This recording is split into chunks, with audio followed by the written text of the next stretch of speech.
Silver has moved well above its recent breakout zone near the low $50 range, where the market first cleared long-standing resistance.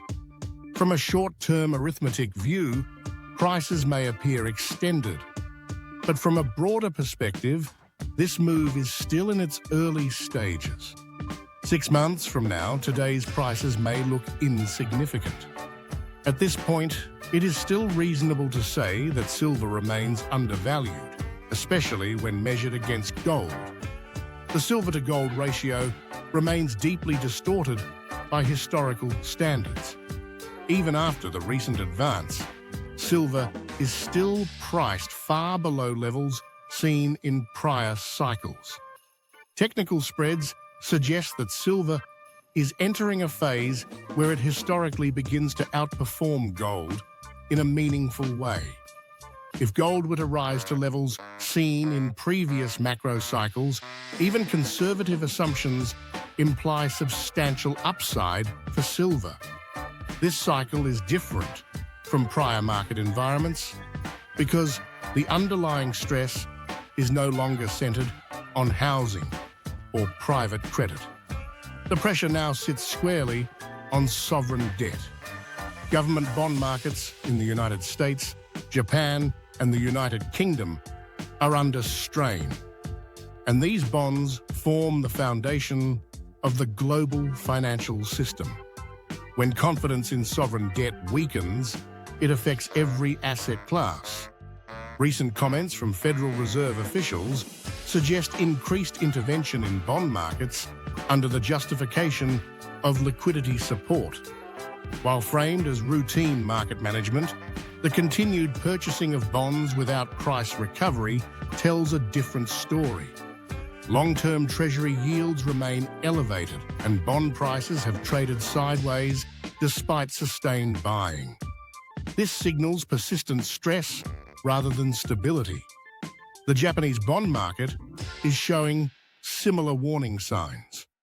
Rising yields there threaten currency stability, which in turn can trigger selling pressure in global bond markets. These dynamics point to a broader issue.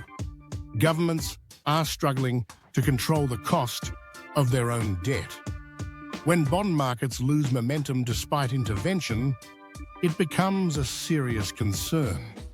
Long-dated treasuries hovering near critical technical levels suggest that even small declines could trigger sharp reactions. A breakdown in bond confidence would likely force central banks to respond aggressively, increasing liquidity at a rapid pace. Historically, when monetary authorities are forced to expand balance sheets to stabilize debt markets, fiat currencies weaken over time. Gold and silver tend to benefit in those conditions. This is not speculative behavior. It is a recurring pattern observed across multiple monetary cycles. While equity markets continue to attract attention, they are not currently the primary risk factor.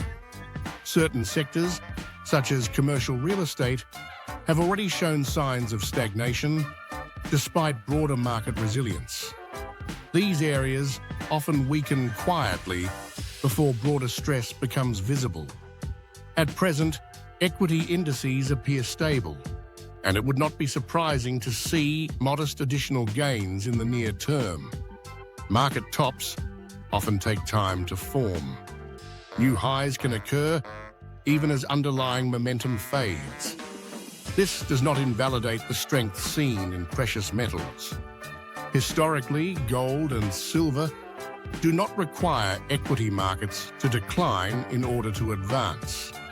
The idea that gold and silver must fall when stocks weaken is largely unsupported by long-term data. Aside from brief liquidity events, such as October 2008, precious metals have frequently decoupled from equities during periods of financial stress. In fact, gold recovered rapidly after that episode and went on to make new highs while stocks continued lower. Silver and mining equities often outperform, during the later stages of monetary cycles. Miners, in particular, tend to provide leverage exposure once metals gain sustained momentum. Current conditions suggest that silver and mining equities may outperform gold itself as this cycle develops. From a structural standpoint, silver has spent decades confined within a narrow price range that does not reflect its industrial importance or monetary characteristics. Long-term logarithmic charts show that this compression was unusual and unsustainable. When such extended constraints break, price adjustments often occur rapidly rather than gradually. Supply and demand dynamics further support this view. Global silver inventories have declined significantly while industrial demand continues to rise. Solar energy, data infrastructure, electronics, and electrification and all rely heavily on silver, and substitution is limited due to its physical properties. Despite persistent supply deficits over several years, silver prices remain suppressed. When markets fail to price in fundamentals over long periods, eventual adjustments tend to be sharp. This behavior has been seen repeatedly across commodities, including copper, gold, and energy markets. Gold's historical cycles provide useful context. Past bull markets have produced large multi-year advances following prolonged consolidation phases. Measured against those precedents, the current gold cycle is still incomplete.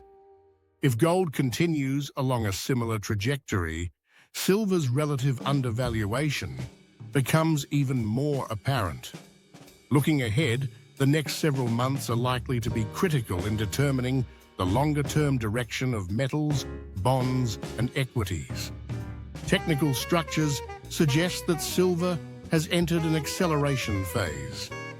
These phases are typically brief in hindsight and difficult to enter once momentum becomes widely recognized. Markets that spend decades under pressure do not resolve with mild rallies. They tend to reset forcefully. Silver's recent breakout relative to gold and equities suggests that capital allocation preferences are beginning to shift, even if broader participation remains limited.